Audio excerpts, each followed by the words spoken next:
Hello friends, welcome to my channel. इस video में हम रामायण के पहले अध्याय के दूसरे भाग के बारे में जानेंगे। ये हमारी रामायण की तीसरी वीडियो है। चलिए हम शुरू करते हैं रामायण के पहले अध्याय के दूसरे भाग को, जिसका नाम है राम जन्म। त्रेता युग की बात है। सरयू नदी के किनारे कौशल नाम का एक प्रसिद्ध राजा था, जहाँ अज के पुत्र राजा दशरथ राज करते थे। अयोध्या उस राज्य की राजधानी थी। यह नगरी 12 योजन लंबी और 3 योजन चौड़ी थी। नगर के चारों ओर ऊंची चौड़ी दीवारें थीं और उसके बाहर गहरी खाई। दीवार पर सैकड़ों तोपें रखी थीं। सहस्त्र सैनिक और महारथी नगर की रक्षा में तत्पर खड़े रहते थे। नगर के बीचों बीच राजमहल था। राजमहल से 8 सड़कें बराबर दूरी पर परकोटे तक जाती थीं। नगर में अनेक उद्यान, सरोवर और क्रीड़ागृह थे। ऊंची ऊंची अट्टालिकाएं, जिनमें विद्वान, शूरवीर, कलाकार, कारीगर और व्यापारी रहते थे। घर घर में लक्ष्मी का निवास था। बाजार अच्छी से अच्छी वस्तुओं से भरे रहते थे। नगर के लोग स्वस्थ और सदाचारी थे। कुल मर्यादा के अनुसार सभी अपने धर्म का पालन करते थे। सभी जगह शांति, पवित्रता और एकता का वास था।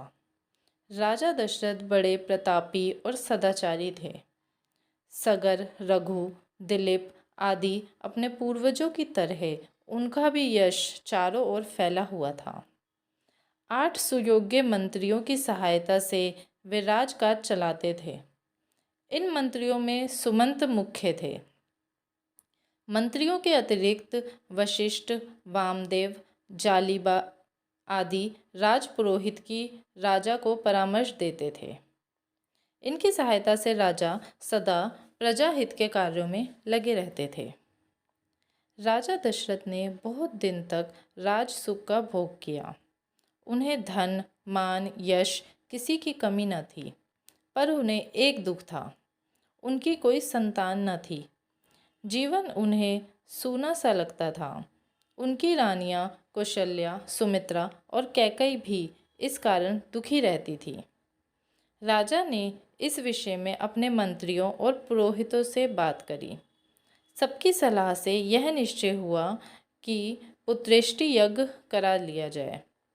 सुमंत ने प्रस्ताव किया कि महान तपस्वी ऋषि श्रृंग को यज्ञ का आचार्य बनाया जाए। यह राय सबको पसंद आई। यज्ञ की तैयारियां होने लगी। राजा दशरथ स्वयं श्रृंग को बुलाने गए। सब राजाओं को निमंत्रण दिया गया। मिथिला के राजा भी यज्ञ में सम्मिलित होने के लिए आए। अनेक ऋषि मुनि भी आमंत्रित होकर आए। सरयू नदी के किनारे यज्ञशाला का निर्माण हुआ। ऋषि श्रृंग ने शुभ मुहूर्त में यज्ञ प्रारंभ किया। यज्ञ का घोड़ा गया। 1 वर्ष बाद घोड़ा लौटकर आया, तब बड़ी रानी कौशल्या ने उसका तिलक किया। अब वेद मंत्रों की मंगल ध्वनि यज्ञशाला में गूंज उठी। अग्नि में आहुतियां पड़ने लगी। राजा दशरथ ने जब अंतिम आहुति डाली तो अग्निदेव स्वयं सोने के पात्र में खीर लेकर उनके सामने प्रकट हो गए। ऋषि श्रृंग ने अग्निदेव से खीर का पात्र ले लिया और राजा दशरथ को देकर कहा कि यह खीर पुत्रदायक है, अपनी रानियों को इसका सेवन कराइए। खीर लेकर राजा ने उसे सर पे लगा लिया। उन्होंने खीर का पात्र कौशल्या को देकर कहा कि तुम सब बांट लो। कौशल्या ने आधी खीर अपने लिए रख ली, शेष सुमित्रा को दे दी। सुमित्रा ने उसे आधे भाग का आधा अपने लिए रख लिया और शेष केकई को दे दी।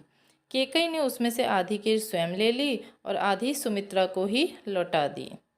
समय आने पर चैत्र मास के शुक्ल पक्ष की नवमी को बड़ी रानी कौशल्या के गर्भ से श्री राम ने जन्म लिया।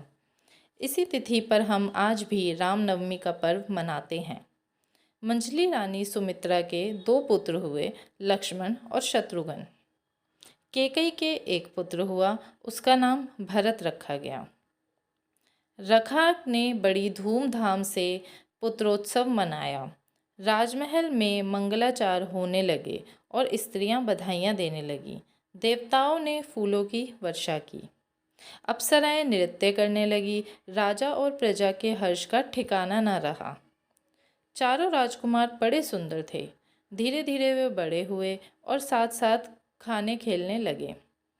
चारों में बड़ी प्रीति थी। लक्ष्मण राम के साथ अधिक रहते और शत्रुघ्न भरत के साथ। चारों भाई जब अयोध्या की गलियों में खेलने निकलते तब उन्हें देखकर ठगे से रह जाते। राम के रूप में अद्भुत आकर्षण था। उन्हें जो देखता वह देखता ही रह जाता। ये थी हमारे पहले अध्याय का दूसरा भाग, राम जन्म।